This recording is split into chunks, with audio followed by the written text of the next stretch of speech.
உலகம் முழுவதும் உள்ள சன்லைஃப் தொலைக்காட்சி நேயர்களே, உங்கள் அனைவருக்கும் வணக்கம்.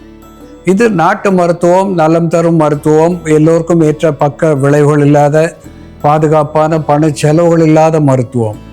எளிய மருந்துகளை இந்த நிகழ்ச்சியிலே நாம் ஒவ்வொன்றாக பார்த்து பழகி பயன்பெற்று வருகின்றோம். இன்று சில மருத்துவ குறிப்புகளை நாம் தெரிந்து கொள்வோம். மாத விலக்கு, த பீரியட் என்று சொல்லுவார்கள், மென்ஸ்ட்ருவேஷன் என்று ஆங்கிலத்திலே சொல்லப்பெறுவது. மாதருக்கு மாதம் 3 நாட்கள் என்பது அவர்களுக்கு ஒரு மாற்றத்தை உடலிலே ஏற்படுத்தக்கூடிய ஒன்று. இந்த 3 நாட்கள் நலமாக இருக்கின்ற போது கருப்பை பலமாக இருக்கின்றது என்று பொருள். இந்த 3 நாள் மாத விலக்கு என்பது முதல் நாள், குறிப்பாக 27 நாட்களிலிருந்து 30 நாட்களுக்குள்ளாக அந்த முதல் நாள் விலக்கு என்பது ஏற்பட வேண்டும். அடுத்த நாள் சற்று அதிகமாக வெளிப்பாடு இருக்க வேண்டும். 3வது நாள் என்பது நின்று போக வேண்டும். இந்த 3 நாட்கள் மாதவிலக்கு ஆகும்போது அவர்களுக்கு சிலருக்கு தாங்க ஒண்ணாத வலி இருக்கும். அதை மென்ஸ்ட்ரல் கிராம்ப் என்று ஆங்கிலத்திலே சொல்லுவார்கள். அப்படி வலி இருக்கின்ற பொழுது அவர்களுக்கு மனச்சோர்வு ஏற்படும். மாதவிலக்கு வந்துவிடுமோ என்று அடுத்த மாதத்திற்கே பயம் இப்பொழுது வந்துவிடும். அப்படிப்பட்ட நிலையிலே இந்த ஃபென்னல் என்று சொல்லக்கூடிய சோம்பு, ஃபென்னல் என்று ஆங்கிலத்திலே சொல்லப்பெறுகின்ற, நாம் சமையலுக்கு பயன்படுத்துகின்ற சோம்பு ஒரு அற்புதமான ஆன்டி ஸ்பாஸ்மோடிக், இன்ஃப்ளமேட்டரி, அனால்ஜெசிக் என்கின்ற மருத்துவ குணத்தை பெற்றிருக்கிறது. அது மட்டும் அல்லாமல் அது வாயுவை வெளித்தள்ளக்கூடிய கார்பனேட்டிவ் என்கின்ற குணத்தை பெற்றிருக்கிறது. வயிற்றிலே இருக்கிற வாயு மட்டுமல்லாமல் கர்ப்ப வாயுவையும் அது போக்கக்கூடியதாக விளங்குகிறது. இப்படி மாதவிலக்கு காலத்திலே வலி, இடுப்பு வலி, அடிவயிற்று வலி, ஏதேனும் பிரச்சனைகள் வருகின்ற பெண்கள் சாதாரணமாக ஒரு ஸ்பூன் சோம்பினுடைய சூரணத்தை எடுத்து போதிய அளவு தேன் சேர்த்து அன்றாடம் காலை மாலை என்று 2 வேளை சில மாதங்கள், ஓரிரு மாதங்கள் சாப்பிட்டு வருகின்ற நிலையிலே அவர்களுக்கு நாளடைவிலே அந்த மாதவிலக்கு காலத்திலே ஏற்படுகின்ற மென்ஸ்ட்ரல் கிராம்ப் என்று சொல்லுகின்ற கடுமையான வலியிலே இருந்து விடுதலை ஏற்படும்.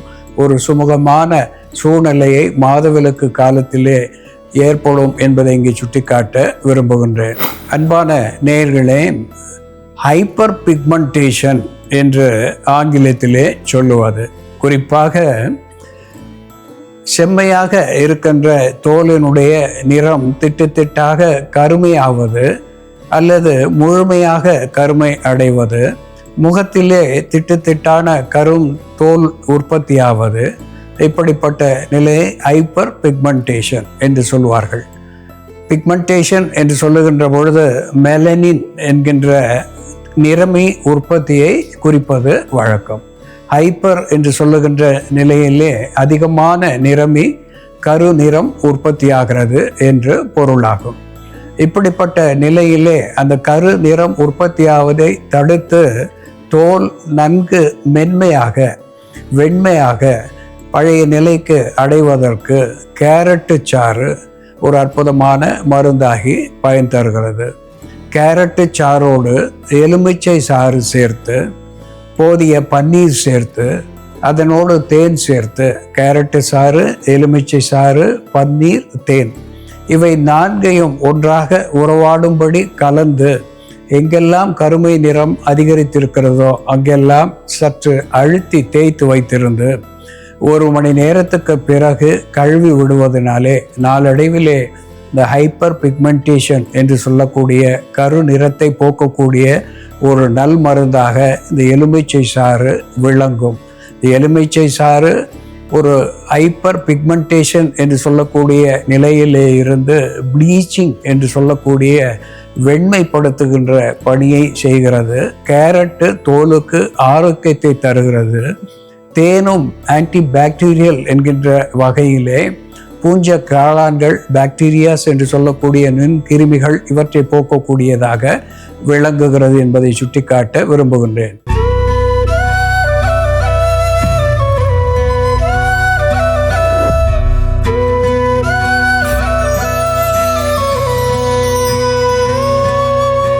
அன்பான நேயர்களே, வயிறு என்று சொல்லுகின்ற பொழுது நாம் உண்ணுகின்ற உணவை இந்த இறை பையிலே சேர்த்து அது குடலிலே உறிஞ்சுகின்ற தன்மையினாலே நம் உணவிலே இருக்கின்ற சத்துக்கள் அத்துணையும் குருதியோடு கலந்து உறுப்புகளுக்கு பலம் தரக்கூடியதாக விளங்குகிறது.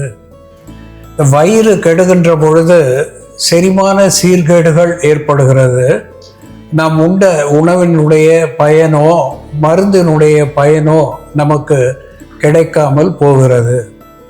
வயிறு கெடுகின்ற பொழுது நாம் வைத்தியரிடம் போகின்ற ஒரு நிலை ஏற்படுகிறது. வைத்தியம் என்று சொன்னால் வயிற்றை இயங்க செய்கின்ற ஒருவர் என்று பொருளாகும். வைத்தியர்.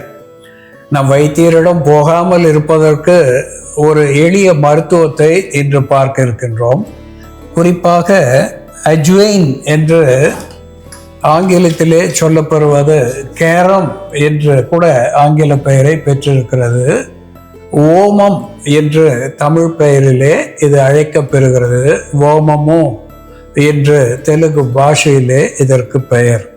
இந்த ஓமம் ஒரு டைஜஸ்டிவ் என்கின்ற செரிமானத்தை சரி செய்யக்கூடிய ஒன்றாக விளங்குகிறது. ஒரு கார்மினேட்டிவ் என்கின்ற வகையிலே அகட்டு வாயு அகற்றியாக இருந்து வயிற்றிலே சேருகின்ற ஆசிடிட்டி என்கின்ற அமிலத்தன்மை, அதன் மூலம் ஏற்படுகின்ற கேஸ்ட்ரிக் என்று சொல்லுகின்ற வாயுத்தன்மை, இவை இரண்டையும் வெளித்தள்ளக்கூடிய ஒன்றாக இந்த ஓமம் விளங்குகிறது. அதோடு கூட இது ஒரு ஆன்டி இன்ஃப்ளமேட்டரி அனால்ஜெசிக் என்கின்ற மருத்துவ குணத்தை பெற்றிருப்பதனாலே உடலிலே வலி ஏற்படுகின்ற பொழுது, காய்ச்சல் ஏற்படுகின்ற பொழுது அந்த காய்ச்சலை போக்கி வலியை நீக்குகின்ற ஒன்றாக விளங்குகிறது. சிறிது ஓமத்தை வாயில் இட்டு மென்று அதனுடைய சாற்றை விழுங்குவதனாலே பல்வலியை போக்கக்கூடியதாக விளங்குகிறது. நெஞ்சக சளியை கரைத்து வெளித்தள்ளக்கூடிய ஒரு எக்ஸ்பெக்டோரண்ட் என்கின்ற மருத்துவ குணத்தையும் ஓமம் பெற்றிருக்கிறது. சிறுநீரை வெளித்தள்ளக்கூடியதாக விளங்குகிறது. இந்த ஓமத்தோடு எலட்டேரியா கார்டமோம் என்று சொல்லக்கூடிய ஏலக்காய், இந்த ஏலக்காய் நாம் மணத்துக்காக உணவிலே சேர்க்கக்கூடிய ஒன்று என்றாலும் இது குருதியை சுத்திகரிக்கக்கூடிய ஒன்றாக, ஓமத்துக்கு துணை மருந்தாக ஒரு கார்மினேட்டிவ் என்கின்ற வகையிலே அகட்டு வாயு அகற்றியாக விளங்குகிறது. த பேட் ஓடர் என்று சொல்லக்கூடிய வாய் துர்நாற்றத்தை போக்கக்கூடிய ஒன்றாக ஏலம் விளங்குகிறது. Anti fungal, anti microbial, anti bacterial என்கின்ற மருத்துவ குணத்தை பெற்று வாயிலே இருக்கின்ற, தொண்டையிலே இருக்கின்ற, வயிற்றிலே இருக்கின்ற பூஞ்ச காளான்கள், நுண்கிருமிகள் இவற்றையெல்லாம் போக்கி நலம் தரக்கூடிய, குருதியை சீராக செயல்படக்கூடிய ஒன்றாக இந்த ஏலம் விளங்குகிறது. இதனோடு பிப்பர் லாங்கம் என்று சொல்லக்கூடிய திப்பிலி, இந்த திப்பிலி ஒரு காரத்தன்மை உடையது. இதுவும் ஒரு கார்பனேட்டிவ் என்கின்ற வகையிலேயும், ஒரு பிராங்கோ டைலேட்டர் என்கின்ற நிலையிலேயும், மியூகோ ப்ரூலண்ட் என்கின்ற வகையிலேயும் இது சளியை கரைத்து வெளித்தள்ளக்கூடிய, சுவாச பாதையிலே இருக்கின்ற அடைப்பை சரி செய்யக்கூடிய ஒன்றாக விளங்குகிறது. ஒரு ஸ்டிமுலண்ட் என்கின்ற வகையிலே பசி தூண்டியாக, கார்மினேட்டிவ் என்கின்ற வகையிலே அகட்டுவாயு அகற்றியாக திப்பிலி விளங்குவது மட்டுமல்லாமல் ஆண்களுக்கு விந்து உற்பத்தியை அதிகப்படுத்தக்கூடிய ஒன்றாகவும் திப்பிலி விளங்குகிறது. காம விருத்தினியாகவும் விளங்குகிறது. இதனோடு பிப்பர் நைக்ரம் என்று சொல்லக்கூடிய மிளகு ஒரு அற்புதமான இரும்பு சத்துவத்தை பெற்றிருக்கிறது. விட்டமின் சி சிறந்ததாக இருக்கிறது. மெக்னீசியம், பொட்டாசியம், பாஸ்பரஸ் என்று சொல்லக்கூடிய தாது உப்புக்களை அதிகமாக பெற்றிருக்கிறது. ஒரு வலி நிவாரணியாகவும், வியர்வையை தூண்டக்கூடியதாகவும், பசியை தூண்டக்கூடிய ஒன்றாகவும், செரிமானத்தை சீர் செய்யக்கூடியதாகவும் மிளகு விளங்குகிறது. இதனோடு ஜிஞ்சிபர் அஃபிஷினேல் என்று சொல்லக்கூடிய சுக்கு திரிதோஷ சமணி என்று சொல்லுவார்கள். முத்தோஷ சமணி என்று சொல்லுகின்ற பொழுது வாத பித்த சிலேத்தும நோய்களை போக்குவது மட்டுமல்லாமல் வயிற்றிலே சேர்ந்திருக்கின்ற வாயுவை வெளித்தள்ளக்கூடிய ஒன்றாகவும், வலியை குறைக்கக்கூடிய, குறிப்பாக உடலிலே ஏற்படுகின்ற வலியை குறைக்கக்கூடிய ஒன்றாகவும், நோய் எதிர்ப்பு சத்துவத்தை தரக்கூடிய இம்யூனோ மாடுலேட்டர் என்கின்ற வகையிலேயும் இந்த சுக்கு நமக்கு பயன் தருகிறது.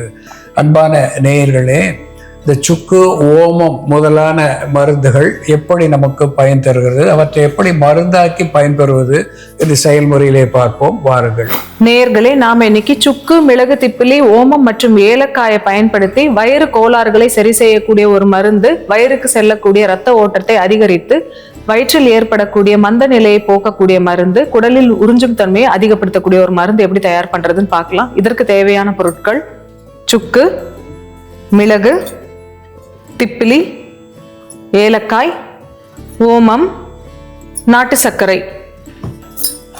ஒரு பாத்திரத்தில் கொஞ்சம் நீர் விட்டுக்கலாம். இதோட நம்ம கொஞ்சமாக நாட்டு சர்க்கரை சேர்த்துக்கலாம். இது அன்றாடம் நம்ம பயன்படுத்தக்கூடிய ஒரு டீயாகவும் எடுத்துக்கலாம். காலையில் எழுந்ததும் நம்ம குடிக்கக்கூடிய ஒரு டீயாகவும் இந்த மருந்தை பயன்படுத்தலாம். இங்கே நம்ம சுக்கு பொடி பண்ணி வச்சுருக்கோம். சுக்கு வாதத்தையும் கபத்தையும் கட்டுக்குள்ளே வைக்கக்கூடிய ஒரு மருந்தாக இருக்கிறதுனால நம்ம சுக்கு சேர்க்குறோம். சுக்கு எடுக்கும்பொழுது அதிகப்படியான காற்று வயிற்றில் சேராமல் பார்த்துக்கும், கேஸ் ட்ரபிள் இல்லாமல் பார்த்துக்கும். அதே போல் சுக்கு நல்ல பசியை தூண்டக்கூடிய மருந்தாகவும் இருக்கும். தொண்டையில் சேர்ந்துருக்கக்கூடிய சளி, ஆசிட் இது எல்லாத்தையுமே வெளித்தள்ளக்கூடிய ஒரு மருந்தாக இருக்கிறதுனால நம்ம சுக்கு சேர்க்குறோம். அடுத்ததா மிளகுத்தூள் ஒரு சிட்டிக்கை சேர்த்துக்கலாம். மிளகு நோய் கிருமி தொற்றுகளை தடுக்கக்கூடிய மருந்தாக இருக்கிறதுனாலையும், டீடாக்ஸ் ஏஜென்ட்டாக இருக்கிறதுனாலையும் நம்ம மிளகு சேர்த்துருக்கோம். அடுத்ததா திப்பிலி, அரிசி திப்பிலி ஓரிரு துண்டுகள் சேர்த்துக்கலாம். இந்த அரிசி திப்பிலி ஒரு நல்ல ஸ்டிமுலண்டா செயல்படும். அது மட்டும் இல்லாம நுரையீரலில் தேங்கி இருக்கக்கூடிய அதிகப்படியான கபம், குடலில் தேங்கி இருக்கக்கூடிய அதிகப்படியான நீரை வெளித்தள்ளக்கூடிய மருந்தா இருக்கும் திப்பிலி. பசியை தூண்டக்கூடிய மருந்தாகவும், டைஜஸ்டிவ் என்சைம்ஸ் எல்லாத்தையும் ஸ்டிமுலேட் பண்ணக்கூடிய மருந்தாகவும் திப்பிலி இருக்கிறதுனால நம்ம அதை சேர்க்கிறோம். கொஞ்சமா ஓமம் சேர்த்துக்கலாம். ஓமம் குடலில் தங்கியுள்ள அதிகப்படியான வாதத்தை வெளித்தள்ளக்கூடிய மருந்தாகவும் வலி நிவாரணியாகவும் இருக்கிறதுனால நம்ம ஓமம் சேர்க்கிறோம். ஓமம் சேர்க்கறதுனால நமக்கு பேதி போன்ற பிரச்சனைகள் ஏற்படாம இருக்கும். மாதத்தினால ஏற்படக்கூடிய கழிச்சலை தடுக்கக்கூடிய மருந்தா இருக்கும் ஓமம். அடுத்ததா ஏலக்காய் அசிடிட்டியை கண்ட்ரோல் பண்ணக்கூடிய மருந்தா இருக்கிறதுனால நம்ம ஏலக்காய் சேர்க்கிறோம்.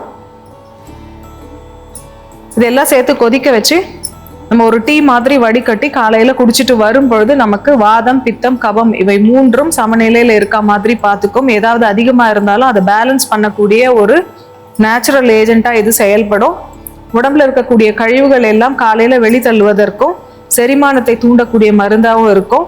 இந்த டீ இப்போ தயாராகிடுச்சு. இதை வடிகட்டிடலாம்.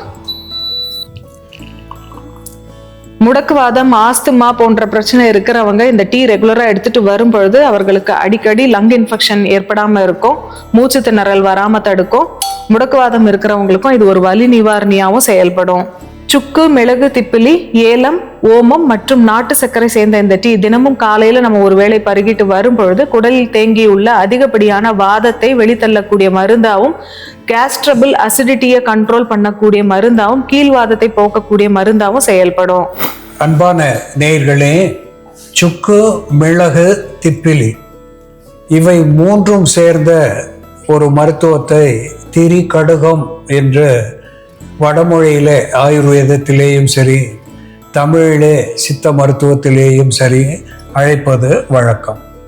இந்த திரி கடுகம் என்று சொல்லுகின்ற பொழுது உள் உறுப்புகளிலே மேலே இருக்கின்ற உறுப்புகள், அதாவது தொப்புளுக்கு மேலே இருக்கின்ற அத்துணை உறுப்புகளுக்கும் எந்த நோய் வந்தாலும் தடுக்கின்ற ஒன்றாக, தீர்க்கின்ற ஒன்றாக திரிகடுகம் விளங்குகிறது.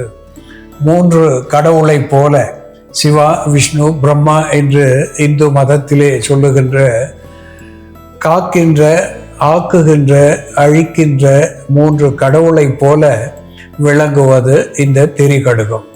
இந்த திரிகடுகத்தோடு ஓமம், ஏலம் சேருகின்ற பொழுது ஒரு துணை மருந்தாகி வயிற்றிலே சேருகின்ற காற்றை வெளித்தள்ளக்கூடியதாக விளங்குகிறது. இதயத்துக்கு குருதி ஓட்டத்தை சீர் செய்யக்கூடியதாக விளங்குகிறது. நுரையீரலிலே இருக்கின்ற சிக்கல்களை போக்கி சுவாசத்தை சீர் செய்யக்கூடியதாக விளங்குகிறது. கண் பார்வை கூர்மையை இது அதிகப்படுத்துகிறது. மூளையினுடைய தெளிவை இது கூர்மைப்படுத்துகிறது. சிறுநீரை வெளித்தள்ளுகிறது. மலத்தை வெளித்தள்ளக்கூடிய ஒன்றாகவும், அதிகமான மலம் வெளியாகின்ற பொழுது அதை கட்டக்கூடிய ஒன்றாகவும் விளங்குகிறது. சுக்கு, மிளகு, திப்பிலியோடு ஓமம், ஏலம் இவை சேருகின்ற பொழுது எப்படி இந்த உலகத்தை பஞ்சபூதங்கள் ஆட்சி செய்கின்றதோ அதுபோல நிலம், நீர், காற்று, நெருப்பு, ஆகாயம் என்கின்ற 5 பூதங்களையும் ஒன்றாக்கி செயல்படுத்துகின்ற ஒரு அற்புதமான மருந்தாக இந்த சுக்கு, மிளகு, திப்பிலி, ஓமம், ஏலம் விளங்குகிறது. இதனாலே உள்ளுறுப்புகள் மட்டுமன்றி வெளிப்புற தோலிலேயும் ஆரோக்கியத்தை தரக்கூடிய ஒன்றாக இது திகழ்கிறது என்பதை நாம் மறுத்தல் ஆகாது. இது அன்றாடம் நாம் பயன்படுத்தக்கூடிய ஒன்று. பாலர்களுக்கும் பாதுகாப்பான ஒன்று. பாலர்களுக்கு அளவை குறைத்து நாம் அளவை மிகுதியாக எடுத்துக்கொள்வது என்பது நல்ல ஒரு மருந்தாக விளங்கும். அன்பான நேயர்களே, சுக்கு, மிளகு, திப்பிலி, ஓமம், ஏலம் எப்படி மருந்தாகிறது என்று நாம் பார்த்து தெரிந்து கொண்டோம். இது போல வேறு ஒரு மருத்துவ குறிப்போடு நாம் மீண்டும் சந்திப்போம். நன்றி, வணக்கம்.